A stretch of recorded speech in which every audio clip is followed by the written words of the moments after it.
Hai, Assalamualaikum dan salam sejahtera. Bersama kembali kita di episod 5, Sembang Ilmiah Edukasi Talk Show Politeknik Banting Selangor. Dan saya Cinta binti Zainuri selaku hos anda pada hari ini. Kita juga membawakan moderator jemputan daripada Sina Bestari Sina Harian iaitu Puan Azlinda. Oleh itu, kita akan mengupas tentang peluang yang ada dalam bidang penyegaraan pesawat pada hari ini. Kita juga mempunyai 3 orang pelajar daripada Jabatan Penyegaran Pesawat dan juga seorang pensyarah daripada Jabatan Penyegaran Pesawat. Jadi, boleh memperkenalkan nama masing-masing? Hai, nama saya Nur Muhammad Zahar Shah, bukan pelajar semester 5. Hai, nama saya Tanush Morgan, pelajar semester 5 juga, memegang jabatan Exco Jabatan Penyegaran Pesawat. Hai, nama saya Edwin Angsari. Saya juga SEM 5, program DAM. Ya, saya Syazana binti Mustafa. Saya adalah salah seorang tenaga pengajar di Jabatan Penyegaran Pesawat Politeknik Banting Selangor. Hai, saya Azlinda Saludin. Saya merupakan wartawan Sina Bestari Sina Harian. Okey, baik Puan. So hari ini kita boleh start kita punya talk show hari ni. Okay. Saya kena tanya soalan kat orang. Agak nervous kat sini. Okey, saya nak tanya soalan. Okey, soalannya memandangkan mereka ini belajar dalam bidang penyelenggaraan pesawat. Ramai yang menganggap bila saya bercakap tentang jurusan aviation, orang selalu salah anggap tentang belajar ni nak jadi pilot ke? Belajar ni nak jadi pramugari ke? So apa sebenarnya bidang ini belajar sebenarnya? Ada nak tengok? Okey, saya. So bidang dia bila cakap aviation ni, dia macam, dia meluas tau. Memang bila kita cakap pasal aviation, pilot kan. So dekat sini dia buka minda yang bahawa aviation ni dia ada banyak jenis punya cabang. Kita pergi ke workshop, kita pergi ke base maintenance, kita pergi ke line maintenance and so on. And pilot tu hanya 10% daripada aviation. Dia sebenarnya meluas lagi. Belum cerita dia punya macam mana manufacturing dia lagi, painting dia, and banyaklah kalau nak cakap ni 20 minit tak cukup kot ni.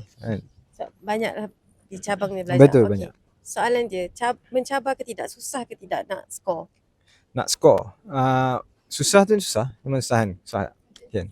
Tapi disebabkan bantuan daripada lecturer, jadi benda tu dia pemudahkan lah, dia pemudahkan. And cabaran dia pun memang cabaran kita boleh adapt benda tu. Kita boleh adapt, dan bila dapat sokongan daripada environment yang positif, so benda tu tak jadi masalah lah. Okay. Macam lecturer sendiri lah kot, tenaga pengajar di sini kan, belajar di sini, adakah cabang kerjaya untuk mereka ini dalam bidang engineering kejuruteraan untuk aircraft saja ke, ataupun cabang dia lebih meluas? Okey, sebenarnya kalau bercerita pasal aircraft maintenance ni, bila bersebut pasal aircraft saja, kita tak terhad kepada penyegaraan saja. Apa yang kita nampak dekat kapal terbang tu, contohnya daripada painting lah, macam yang siapa ni cakap tadi kan, Muzaffar cakap tadi. And then daripada painting, itu yang fizikal kita nampak kat luar. Daripada segi furnishing, itu pun salah satu cabang pekerjaan yang kita buat dalam aircraft maintenance, dalam penyegaraan pesawat. Daripada kalau kita kat belakang ni kapal, ada tayar kan? Kalau tayar maksudnya adalah penyegaran dia, yang mana kita akan pergi kepada wheel and brake shop. Okey, itu satu lagi. Kemudian apa benda yang kita nampak, contohnya engine. Engine saja pun ada satu shop dia untuk engine shop. Engine shop mana pelajar akan, contohnya kalau daripada segi pelajar ni, dia akan belajar daripada segi inspection. Tengok saja tu bukan tengok kosong, dia inspect dengan technical knowledge dia.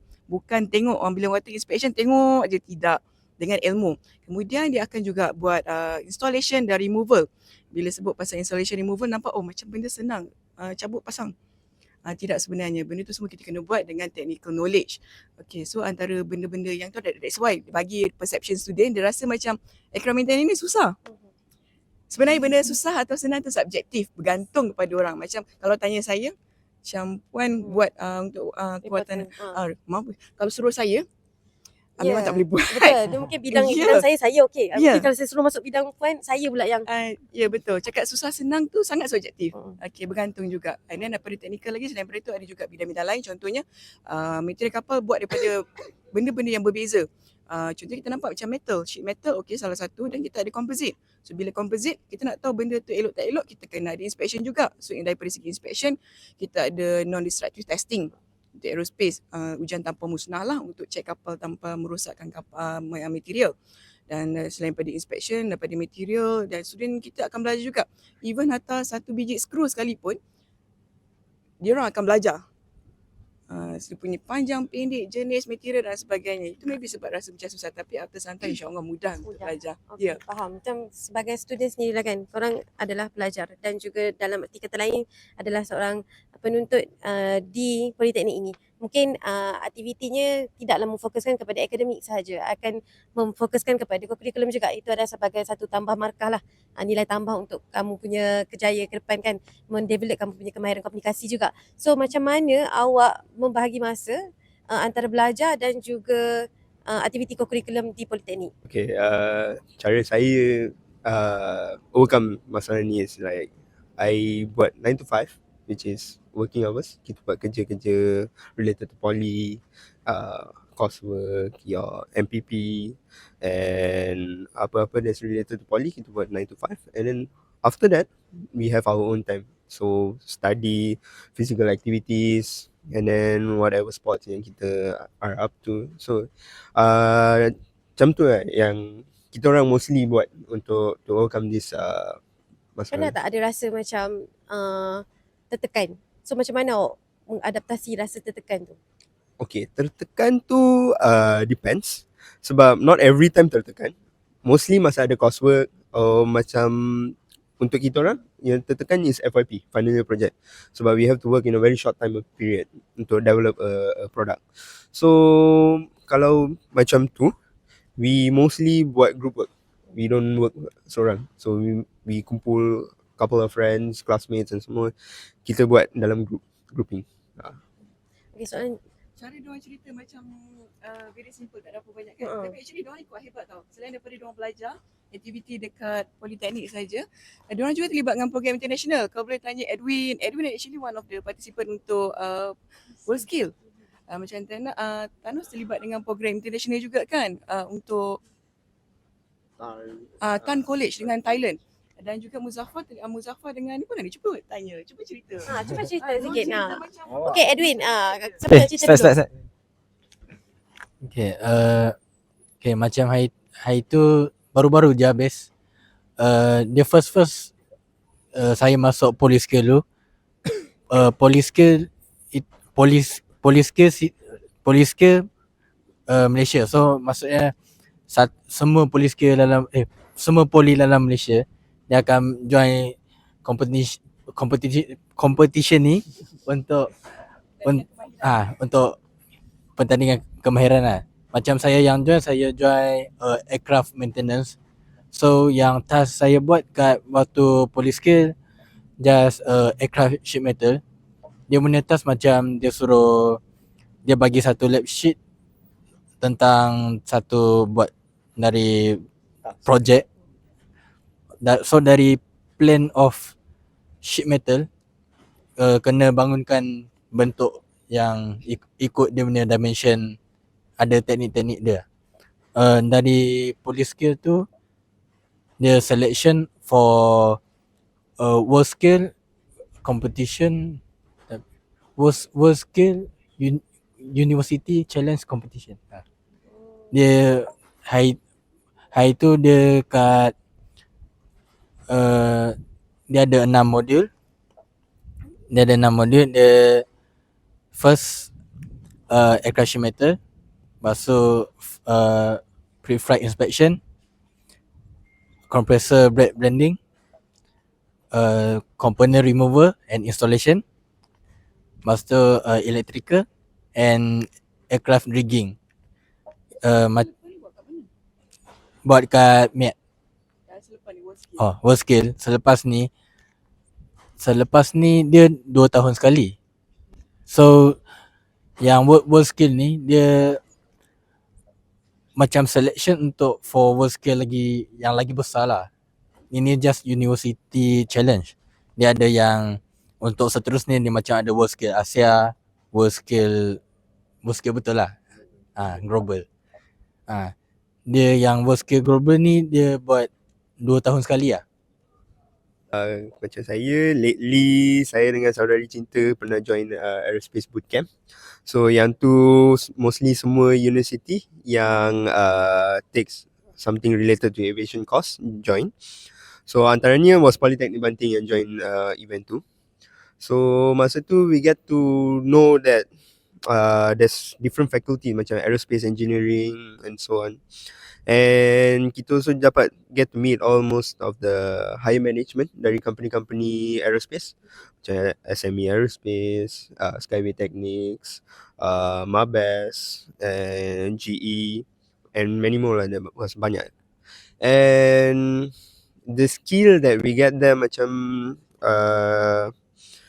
that we join yang event tu is mostly to development dalam aerospace. So kita work on different projects. So I was in drone project, drone development, and Cinta was in a drone also. Yeah, she was in drone also. So kita was given a task for us to overcome what is the common issues that kita hadap in drone development. Sebab in 2024 drone development dah makin luas and it's been used widely in most of the industries. So diorang bagi task, and task tu we have to come up with a solution and buat proposal.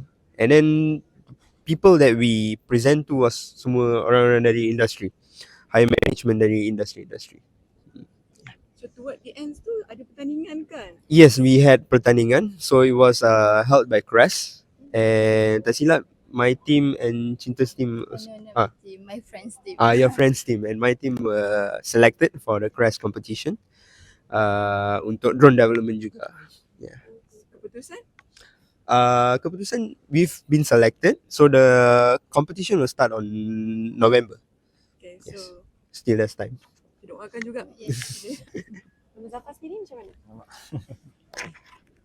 Saya ni pemalu. Saya introvert. Malu. Janganlah. Okay. Saya aktif since masuk MPP ni lah. So saya ada join macam ni. Macam saya dapat ni. Saya dapat International Community Service ni kat Indonesia. Saya join dengan Adi Cinta juga. So saya ada join iFuture. iFuture ni dia ada terlibat 47 negara. So dekat PWTC masa tu, and dia ada mostly pasal forum lah. So saya terlibat dengan tu, dan saya sekarang ni actively terlibat dengan innovation business punya pitching, and baru-baru ni alhamdulillah saya dapat Gold Award dan juga Silver Award. Dan untuk Silver Award tu bersama dengan ni lah Edwin, collaboration dengan Politeknik Indonesia buat video innovation. And saya juga masuk debat mewakili Poli, masuk debat dekat baru-baru ni dekat Besut Terengganu, dan masa bulan 5 hari tu masuk Piala Menteri Perpaduan debat. Dan itulah sikit banyak, tak banyak pun, sikit je. Dia pemalu dia tu dia nak jadi ketua. Itulah dalam pemalu-pemalu tu macam mana lah dia awak buat manifesto tu waktu berkempen tu. Yang ketua. Kira waktu tu tak ada malu lah waktu berkempen tu. Kita buang Untuk masa campaign tu saya try lah. Tu pun malu-malu. Masa cakap tu saya macam tu. Ada sangat kan? Cakap. Okay. Okay, macam tenaga pengajar sendiri kan, ada tak pernah tak ada case student yang belajar tiba-tiba dia drop sebab dia tak boleh bawa lah? Yang itu ada. Tapi sebenarnya mostly sebab dia adalah kita faham student ni especially yang berlepasan SPM kan, dia tak dapat gambaran sebenar apa yang ada dalam bidang-bidang yang ada dekat dalam dunia ni lah kan. So ada yang kadang-kadang dia dengar aircraft maintenance macam cool lah benda tu. Macam seronok. Macam seronok bunyi macam kau belajar kat mana? Aircraft maintenance. Kan bunyi dia macam tu. Tapi bila dah masuk dia Rasa shock sikit lah. reality tu lain. Macam hari ni kita nampak bersih semua pakai baju putih kan. Sebenarnya tidak, kadang-kadang diorang tak nampak macam muka Tak nampak macam macam ni cantik lah. tak cantik handsome macam hari ni. Sebenarnya it's a orang panggil apa kalau orang aircraft maintenance ni dia dah ada satu term, grease monkey. Maknanya dia akan sentiasa berlumang dengan minyak dan sebagainya. Dan daripada segi belajar tu memanglah kata yang macam orang kata susah-susah kan. Susah-susah diorang pun 4 flat. Ya. Hmm. Itulah. Macam ni contohnya. 4 flat, YDP 4 Susah, flat. susah. Dia cakap tadi cabaran dia banyak, susah. Belajar lagi begini dan sebagainya kan. So mana yang bila tanya ada yang drop dan sebagainya, kebanyakannya yang saya jumpa dan saya tanya sendiri, kebanyakan adalah bukan sebab minat sendiri, sama ada kadang-kadang maybe parents yang showkan ataupun nampak benda tu macam impulsif macam apply lah, nampak macam menarik. Tapi minat tak mendalam, yang mendalam tu tak ada. Macam diorang ni, diorang memang sebelum interview diorang ni yang masuk ni yang sebelum ni dia temu duga dahulu. So bila dia temu duga tu, bila kita temu duga, diorang menunjukkan minat yang mendalam sebab apa? Sebab diorang memang dah prepare awal-awal. Memang diorang punya minat tu datang daripada diri sendiri. So yang drop tu antara sebab-sebabnya itulah.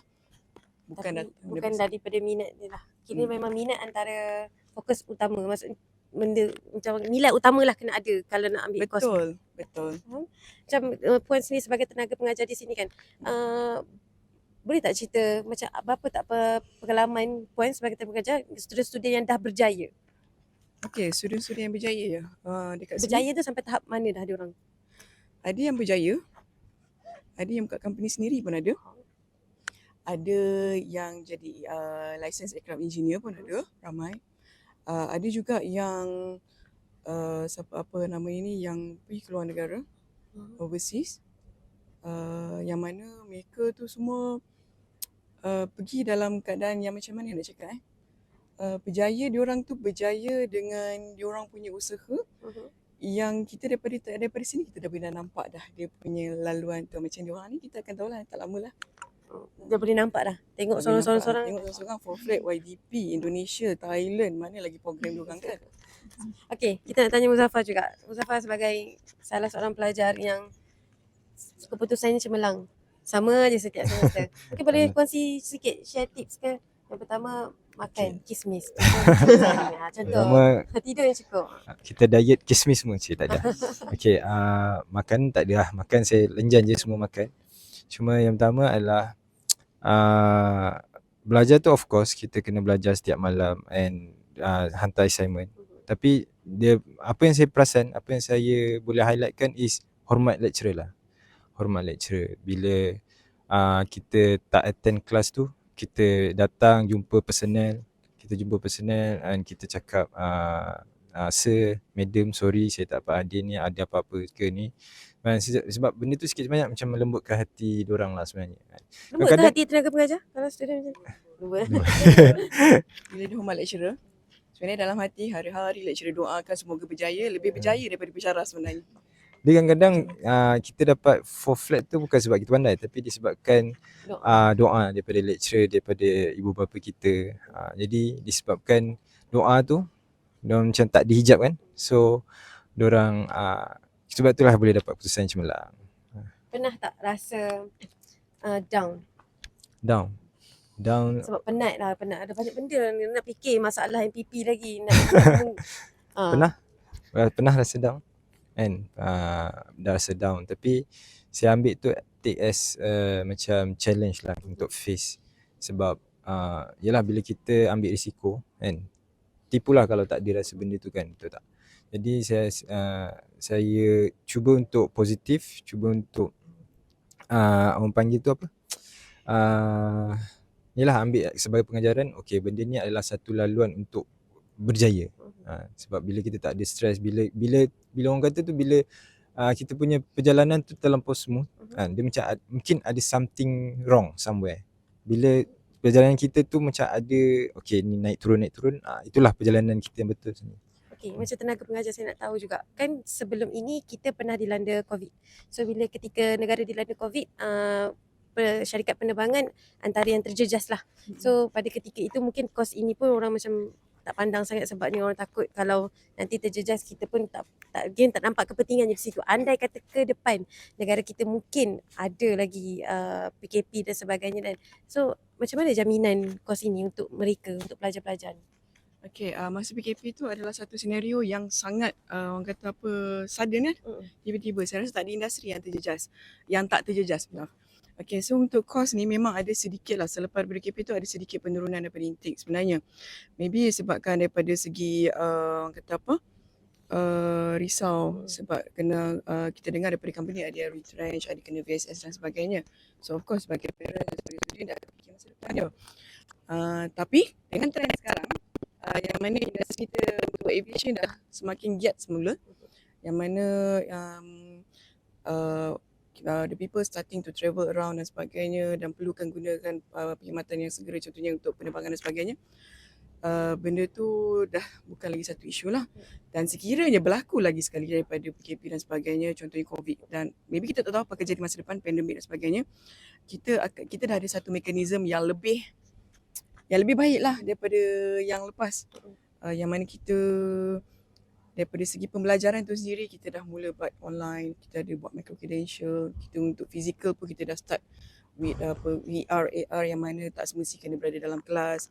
Dengan current teknologi pula AI kan, yang mana kita pun dah start embedded dengan aircraft maintenance, inspection dan sebagainya. So benda tu in the future mungkin ada challenge juga, halangan juga, but it is possible to tackle. Okay, satu soalan untuk tenaga pengajar juga. Kan orang bila sebut pasal aircraft, orang kadang kos ni mahal ni.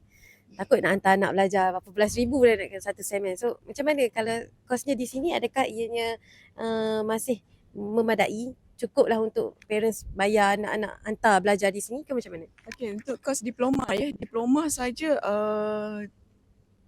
tak terlalu mahal. Okay, jangan tanya saya sebab saya tak bayar. Kita tanya saya berapa bayar? Berapa bayar? Yuran pengajian kita bayar 200 satu semester. Untuk yuran kamsis di Politek Banting 630. So total hanya RM830. Bawah RM1,000? Yes, bawah RM1,000. So jadi untuk yuran pengajian tu bukan satu isu lah, insyaAllah. Dengan apa yang kita ada, fasiliti kita ada, dengan yuran yang kata affordable, insyaAllah lah benda tu bukanlah satu yang beban. Kecuali lah kalau misalnya kata pelajar tu ingin meneruskan untuk bukan untuk sambung ke peringkat tinggi, tapi more kepada nak dapatkan professional licensing. Sebab untuk aircraft maintenance ni, dia ada sedikit special dia untuk bekerja dengan kapal yang live aircraft, yang maksudnya bukan kerja dengan shop, dia kena ada satu lagi extra licensing, aircraft maintenance engineering license. So yang tu kita ada extra lagi sebab the licensing is yang dikeluarkan oleh pihak Civil Aviation Authority Malaysia. Yang itu tanya mana-mana pun tak ada tempat lain yang keluarkan kat Malaysia, kecuali yang boleh issue adalah by Civil Aviation Authority Malaysia. Okay. Yang itu ada extra cost lah. Ya. So antara tiga-tiga ni, 4 lah termasuk. Ada yang ambil lesen tu ke? Okay. Boleh tak ceritakan sedikit? Macam mana lesen tu, cabarannya, susah ke tidak? Okay, license dia macam it's almost the same, tapi it's not the same in the same time. Dia compared to diploma, kita buat coursework and all those kita buat. But when it comes to license, dia straightforward. I want A, you give me A. You don't have all that options for you to work on. And exam tu, kita ada separate exam. So the camp we have 12 modules. So kita ambil extra dari diploma students. Compared to diploma and licensing, if not compare, licensing is very straightforward. And cabaran dia is you got to hadap, you got to remember everything. Sebab if let's say one of the module yang paling susah that we taken module 11, which is aircraft structure turbine, yang tu have like 21 chapter. 21 chapter and every single chapter akan masuk dalam exam tu. Memang akan masuk. Come again? Bilangan soalan. Right. The fun part is 108 soalan. 108 soalan. Okay, berapa nak kena betul untuk lulus? So dia punya passing mark is 75% and above. Baru lulus. Kalau tak, fail. Repeat. So kalau tak lulus nak kena Okay, buat apa? kalau tak lulus, you can repeat, but maximum 3 times, and dia ada time limit dia. So 3 months, 6 months, a year, lepas tu you're barred. You can't take that paper anymore already. So it's a very strict way of studying. Dia very specified. Compared to diploma, we have coursework, projects, group work, this and that. But when it comes to camp papers, you are like this. And also you are not only written paper, kita ada oral juga. one best thing about this Polytechnic Banting is kita ada lecturer-lecturer LAE, Licensed Aircraft Engineer, yang pernah kerja dengan kapal-kapal, pernah pegang. So kita berpengalaman lah. Pengalaman untuk ajar korang juga kan. Yes. Sebab dia the one certified untuk mengajar student-student yang ambil lesson. So ada lecturer yang bekerja kat Qatar Airways, Wow. Mabas, Asia, Post Aviation, macam-macam lagi. So diorang akan mengajar kita orang untuk kelas tertentu. Betul ya. So secara jujurnya kalau lecturer yang berpengalaman ni mengajar kan, mesti suka dengar juga diorang punya pengalaman bercerita. So mesti akan suruh ceritalah lagi. Betul. Yeah, that's really true. Yeah. Sampai habis kelas. Oh, Sampai habis kelas pun ada. Yes, ada. Selalu buat. Sebab story dia like macam never ending. Betul. So when you face something kat aviation, dia bukan benda sama. Like you don't face the same thing over and over again. Dia ada every cabaran at the same time. And ada momen-momen dia lah, something funny would happen, something really, something that could go wrong also could happen. So masa dengar all this experience macam, oh macam ni juga aviation. Menarik. It's not like what kita tengok kat TV, kat phone and all the stuff. So when you explore, you get to know banyak lebih pasal aviation ni. Membakar semangat. Betul. Okay, macam Puan sendirilah bila mengajar mereka ni kan, apa yang selalu Puan terapkan mindset untuk mereka supaya sampai ke akhirnya konvo lah dalam kos ini? Okay. Kalau saya selalu cakap dengan orang, tak cuba confirm tak dapat, tak buat confirm tak dapat. Kalau buat maybe boleh dapat. So just proceed. Kalau misal kata you are not sure what you going to do after this, whatever you have now, proceed, buat sampai habis. So the chances will always be there.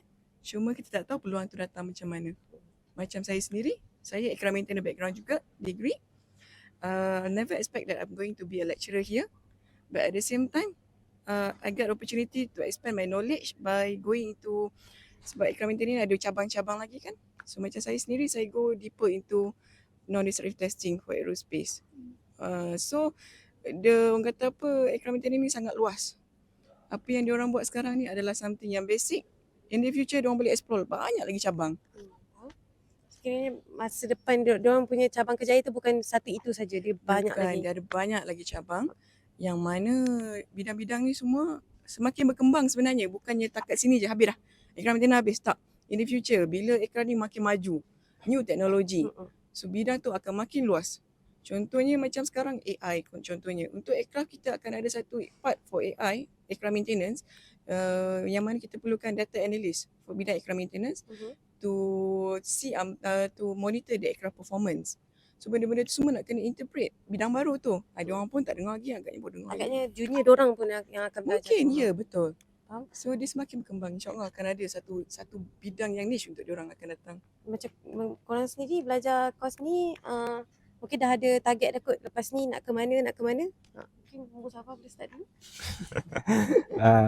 Target dia adalah certain company yang dah ditarget kan. Contohnya macam Malaysia Airlines, Singapore Airlines. So big company ni, big player dalam industri ni semua, bukan saya seorang je, saya yakin ramai lagi student yang pegang untuk bekerja. Sebab dari segi pengalaman, dari segi cara diorang bekerja, kita tahu company-company macam ni dia adalah dapat pengiktirafan dunia. So ambil peluang untuk bekerja untuk dekat company ni untuk improve diri sendiri dan juga of course lah dapat contribute dekat company tu juga. Macam tu. Alright, for me, plan macam apa yang Muzaffar kata, kita orang pun ada aim kita nak join which company and all those stuff. But at the same time, kita orang nak pursue our license sebab there's different categories untuk license. So sekarang, buat masa sekarang kita buat CAT A1 kat Polytechnic Banting ni. So which is Aircraft Maintenance Technician.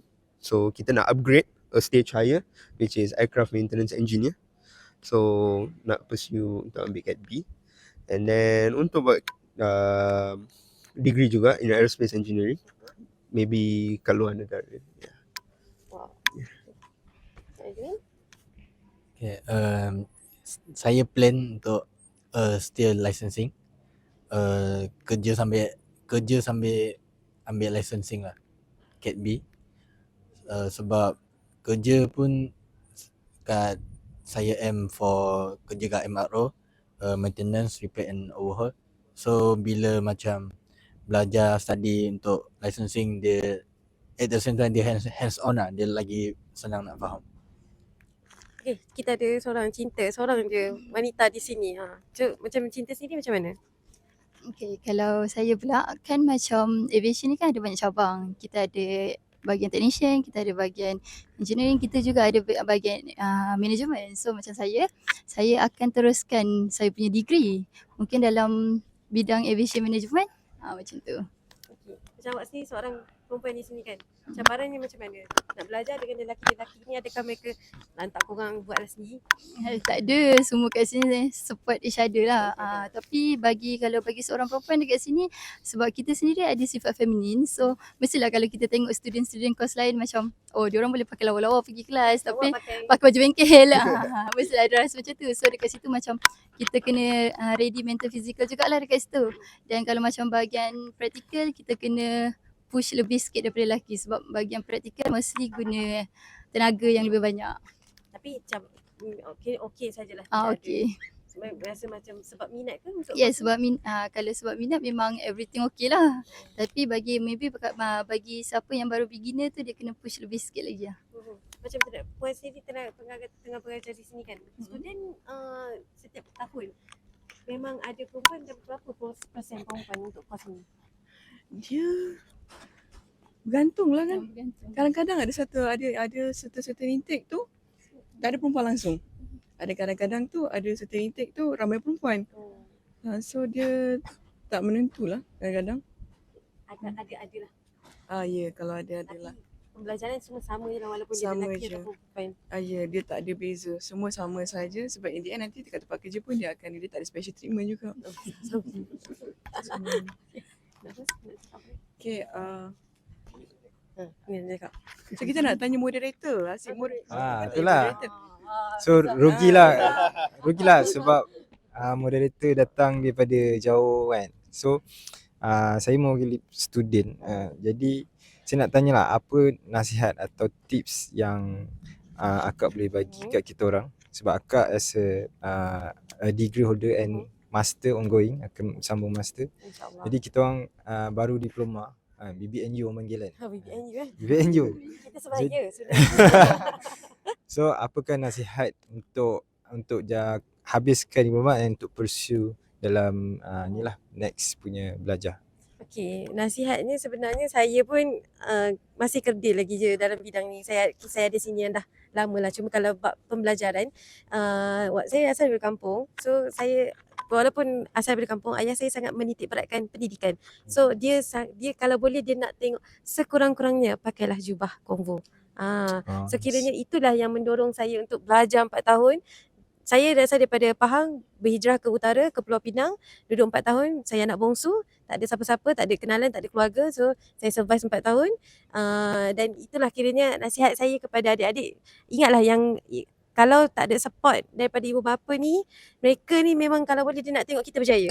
Dalam jua bidang pun yang kita belajar. Macam awak semua belajar aviation kan. So kalau mestilah parents nak tengok yang terbaik. Begitu juga dengan tenaga pengajar kan. Tenaga pengajar mesti nak tengok apa yang awak akan capai next. Macam tadi puan cakap dah nampak dah. Lepas ni nak ke mana. So nasihat saya, teruskan belajar. Pendidikan ni adalah satu nilai yang tak ternilai. Anda kata belajar nanti lari bidang lah bekerja kan. Tapi ilmu yang awak dapat tu tak semua orang ada. Awak je yang ada ilmu tu. Awak je yang ada ilmu tentang aircraft kan. Saya tak ada. So macam itulah kiranya. Dan saya nak tengok lah, ni yang saya interview hari ni, saya nak tengok 3-3, 4-4 ni memakai jubah pada konvo nanti. Mana tahu yang akan naik dapat anugerah dekan ke kan. Kita tak tahu. So saya doakan yang terbaik. So yang penting belajarlah. Okay. Ada soalan lagi? Nak tanya soalan lagi? Untuk aku nak tanya, what made you yang untuk tahu pasal aviation? Okay. Sebab saya memang reporter wartawannya untuk bidang pendidikan. So saya dah dalam bidang ni dalam lebih kurang 2 tahun. So saya dah cover, maksudnya dah cover banyak bidang. Sebelum ni saya pernah buat bidang yang pecik-pecik api tu. Okay. Welding. Welding, yes. Bidang welding. So itu dah tengok budak-budak buat welding. So antara bila saya buat dalam bidang ini, saya rasa bidang TVEX antara bidang yang sentiasa dapat pembaca ramai. So kalau time convocation, story tentang TVEX memang hit. Memang banyak. So bila hari tu pula saya pergi hari TVEX negara. So waktu ketika itulah saya ada jumpa, oh ada juga course aviation ni. Pada ketika itu pun saya beranggapan aviation ni belajarnya nak jadi pilot. So saya macam, okay, saya pun research sekejap, oh ini belajarnya penyelenggaraan kapal terbang. So dari situlah, oh menarik juga mana tahu ada, sebab pembaca kami adalah pembacanya daripada sekolah menengah dan sekolah rendah. So saya berfikir andai kata ada student sekolah menengah yang berminat nak sambung, so diorang tahulah nak kat mana, sebab course ni ada di sini saja, Politeknik Banting je. So diorang tahulah untuk datang sini nanti belajar di sini. Another soalan. So antara semua bidang yang akak meneroka, which one yang you feel like something extraordinary atau yang macam macam cool lah benda ni? Ataupun macam ada tak spesifik yang special ya program ni? Compare. Sebab saya rasa bidang ini yang menariknya, dia belajar penyelenggaraan kapal terbang tu, dia bukan satu kapal terbang saja, dia banyak kapal sebenarnya. Itu yang saya rasa macam rasa seronok untuk, sebab saya nak bagi information tu kepada junior-junior, adik-adik yang sekolah menengah kan. So supaya diorang tahu nanti belajar aviation bukan belajar kapal saja. So nanti kalau belajar aviation bukannya belajar nak bagi kapal je, belajar management juga kan. So kiranya itu adalah satu information supaya nanti diorang dah nampak. Saya sebenarnya nak memudahkan. Okay, andai kata saya dulu ketika STPM, saya tak tahu pun saya nak jadi apa. So sebab saya tak ada information. So sekarang ni saya nak bagi information kepada adik-adik, terutamanya pelajar lepas SPM, supaya diorang tahu cabang-cabangnya nanti. Kalau nak masuk aviation, inilah cabang yang awak belajar, dan ada banyak lagi cabang lain yang awak boleh sertai. Nasihat macam mana tu? Kepada yang kat luar sana, adik-adik. Kepada adik-adik, ni antara muka-muka junior, muka-muka senior lah, muka-muka senior yang berjaya ini. Saya amazed dengan diorang sebab diorang belajar, diorang juga aktif co-curriculum, diorang pun dapat result yang bagus, dan yang paling saya amazed adalah masing-masing semuanya boleh bercakap. Maksud bercakap tu bila kita interview, diorang tahu nak jawab apa. Dia memudahkan kerja saya juga sebenarnya. Tapi baguslah sebabnya bila interview banyak information yang boleh adik-adik, terutamanya lepas SPM tu tahu, dan terutamanya tentang kos inilah. So diorang dapat information. So nanti dah tahu lepas ni nak sambungnya nak habis SPM, terutamanya nanti nak periksa SPM tahu nak fokusnya subjek apa. Kalau nak ambil kos ni nak subjeknya fizik ke apa semua kan. So nanti dapatlah sambung dalam bidang ni. Okay. Last boleh? Last. Okay. Last soalan lah. Alright. Jadi okay, akak belajar dekat mana? Saya belajar di University Sains Malaysia. University, okay. Macam kita tahu sekarang, orang selalu pandang enteng dekat budak-budak TVET tau. Jadi saya nak, betul? Juga. Jadi saya nak tanya dekat akak sebagai graduan daripada universiti, macam mana kita nak hapuskan ideologi yang mengatakan universiti ni lagi better daripada TVET. Okay, perception betul. Faham?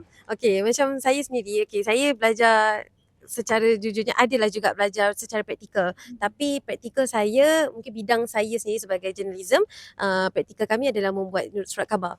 So teori paling banyaklah belajar. Saya sebenarnya bila saya dah bekerja ni, saya sangat mengangkat TVEX tu sendiri sebab dia belajar secara praktikal. Sebenarnya sekarang ini praktikal tu lebih bernilai sebabnya korang ilmu tu dapat secara hands on. Kalau teori ni bila ajar secara teori mungkin korang tak nampak lagi macam mana itu ini kan. Tapi bila praktikal korang dah nampak dah, ini macam ni cara pegang sepanahnya. So that's why bila sekarang ini sebenarnya lah, untuk pengetahuan adik-adik juga, bidang TVEX sebenarnya sekarang dah diangkat. Nak pun kementerian pun dah mengangkat bidang TVEX tu sendiri. So sekarang ni memang kebanyakan pelajar ada yang ambil degree dan dia sambung belajar dalam bidang TVEX. So, ada. Bila dia sambung degree, dia macam dah habis dah nak belajar degree dan dia nak sambung dalam bidang TVEX. So itu pun sebab memang mereka merasakan TVEX ini adalah satu bidang yang boleh cabang pekerjaannya lebih tinggi lah. Sebab orang kata gaji tinggi, itu saya tak tahulah kan, bidang gaji tu saya tak tahulah. So, tapi ada yang kata, sebab bagi saya bila belajar TVEX tu, belajar secara praktikal, lagi senang ilmu tu diserap, lagi senang korang faham, dan lagi senang lah nanti nak bekerja pada masa akan datang. So, sebenarnya jangan risau, TVEX sekarang memang semakin tinggi. Even saya sendiri sebagai reporter, story tentang TVEX sangatlah pembaca ramai. Pembaca sangat ramai. Jangan pandang rendah pada TVEX. Ya. Saya pun belajar studi politeknik dan belajar di UK selepas. Wah, tengok. Saya pun tak sampai ke UK lagi. Tapi pengajar dah sampai ke UK dah. Tapi possible lah benda tu. Betul. Politeknik bukan biasa. Ya, bukan biasa-biasa. Okay. Chin. Okay, baiklah. Kita dah sampai ke penghujung Talk Show Politeknik Banting kita pada hari ini. So terima kasih kepada Puan Azlinda atas perkongsian yang banyak sebentar tadi, dan juga terima kasih juga kepada semua panel pada hari ini. Okay. Jangan lupa like, subscribe dan juga share kita punya YouTube channel pada hari ini. Okay, bye. BBS terbang tinggi. Cik. Oh, macam tu.